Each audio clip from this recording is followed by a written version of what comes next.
ഇറാനിൽ ആഴ്ചകളായി തുടരുന്ന ആഭ്യന്തര പ്രക്ഷോഭങ്ങളെ അടിച്ചമർത്താൻ അതിക്രൂരമായ നിയമ നടപടികളുമായി ഇറാൻ ഭരണകൂടം രംഗത്തെത്തിയിരിക്കുകയാണ്. പ്രതിഷേധങ്ങളിൽ പങ്കെടുക്കുന്നവർക്ക് നേരെ നേരിട്ടുള്ള വധഭീഷണി മുഴക്കിയിരിക്കുകയാണ് ഇറാന്റെ അറ്റോർണി ജനറൽ മുഹമ്മദ് മുവാഹിദി ആസാദ്. രാജ്യത്തിന്റെ പരമാധികാരത്തെ വെല്ലുവിളിക്കുന്നവരെ വച്ചു പൊറുപ്പിക്കില്ലെന്ന കടുത്ത നിലപാടിലാണ് ഭരണകൂടം. പ്രതിഷേധങ്ങളിൽ പങ്കെടുക്കുന്നവരെ മൊഹാറബെ അഥവാ ദൈവത്തിന്റെ ശത്രു ആയി കണക്കാക്കുമെന്നാണ് അറ്റോർണി ജനറൽ വ്യക്തമാക്കിയത്. ഇസ്ലാമിക നിയമപ്രകാരം ഇത്തരക്കാർക്ക് നൽകാവുന്ന ഏറ്റവും വലിയ ശിക്ഷ വധശിക്ഷയാണ്. പ്രതിഷേധക്കാരെ ഭയപ്പെടുത്തി പിന്തിരിപ്പിക്കാനാണ് ഇറാൻ ഈ പ്രഖ്യാപനം നടത്തിയിരിക്കുന്നത്. പ്രതിഷേധ രംഗത്തുള്ളവർക്ക് മാത്രമല്ല, അവർക്ക് ഏതെങ്കിലും തരത്തിലുള്ള സഹായം നൽകുന്നവർക്കും സമാനമായ ശിക്ഷ ലഭിക്കുമെന്ന് അറ്റോർണി ജനറൽ മുന്നറിയിപ്പ് നൽകി.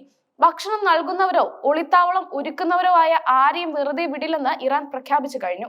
ഇത് ജനങ്ങൾക്കിടയിൽ വലിയ ഭീതി പടർത്തിയിട്ടുണ്ട്. നിലവിൽ 2 ആഴ്ച പിന്നിട്ട പ്രക്ഷോഭങ്ങളിൽ ഇതുവരെ ഏകദേശം 65 പേർ കൊല്ലപ്പെട്ടതായാണ് റിപ്പോർട്ടുകൾ സൂചിപ്പിക്കുന്നത്.